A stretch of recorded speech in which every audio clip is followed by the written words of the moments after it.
డిఎస్సీలో అవకతవకలు జరిగాయంటూ గొడ్డలి పార్టీ అనవసర రాద్ధాంతం చేస్తుందని మంత్రులు మండిపడ్డారు. వైసీపీ 5 ఏళ్ల పాలనలో యువత, నిరుద్యోగులను జగన్ నట్టేట ముంచారని మంత్రులు సవిత, కొల్లు రవీంద్ర, అనగాని సత్యప్రసాద్ ధ్వజమెత్తారు. కూటమి ప్రభుత్వం ఇచ్చిన హామీని నిలబెట్టుకుంటే ఓరవలేక తప్పుడు ఆరోపణలు చేస్తున్నారని ఆగ్రహం వ్యక్తం చేశారు. అత్యంత పారదర్శకంగా నిబంధనల ప్రకారం డిఎస్సీ నిర్వహించామని స్పష్టం చేశారు. ఎలాంటి ఆధారాలు లేకుండా ప్రశ్నాపత్రం లీక్, డేటా లీక్, డిలీట్ అంటూ దుష్ప్రచారం చేయడం దారుణమన్నారు. ప్రశ్నాపత్రాలు దొంగిలించడం, లీక్ చేయడం జగన్ కు బాగా తెలుసని కౌంటర్ ఇచ్చారు.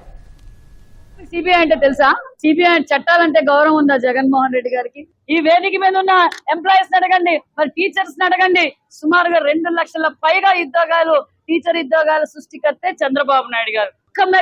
నేను జగన్ వస్తే జాబ్ వస్తుంది అని ఆ రోజు చెప్పారు. జగన్ వస్తే జాబ్ రాలా, జగన్ వస్తే చావు వచ్చింది. ఫేక్ సర్టిఫికెట్లు పెట్టారు. నీకు చాటనైతే, నీకు దమ్ముంటే ఏ ఒక్కటైనా నిరూపిస్తే నీకు నీతి, నిజాయితీ, నిబద్ధత, ఈ యువత పైన నమ్మకం ఉన్నట్లు జగన్మోహన్ రెడ్డి గారు ఈ రోజు అభివృద్ధి ధ్యేయంగా మేము పనిచేస్తున్నాం.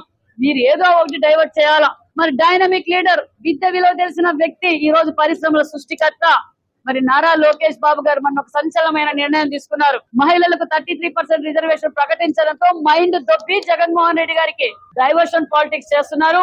పార్టీలకు అతీతంగా డిఎస్సీ జరిగింది. ఒక పక్క పరిశ్రమలు తీసుకొస్తున్నాం, మెగా డిఎస్సీ ఇచ్చాం, మళ్ళీ డిఎస్సీ నోటిఫికేషన్ ఇస్తున్నాం, జాబ్ క్యాలెండర్ ఇచ్చాం. నువ్వేం చేసావు? సిపిఎస్ వారానికి రద్దు, ఇంట్లో ఎంతమందికి ఉంటే అంతమందికి అమ్మఒడి ఇస్తానన్నావు, సంపూర్ణ మద్యపాన నిషేధం అన్నావు. మరి మెగా డిఎస్సీ ప్రతి సంవత్సరం జాబ్స్ ఇస్తానన్నావు, జీతాలు కూడా ఇవ్వలేదు.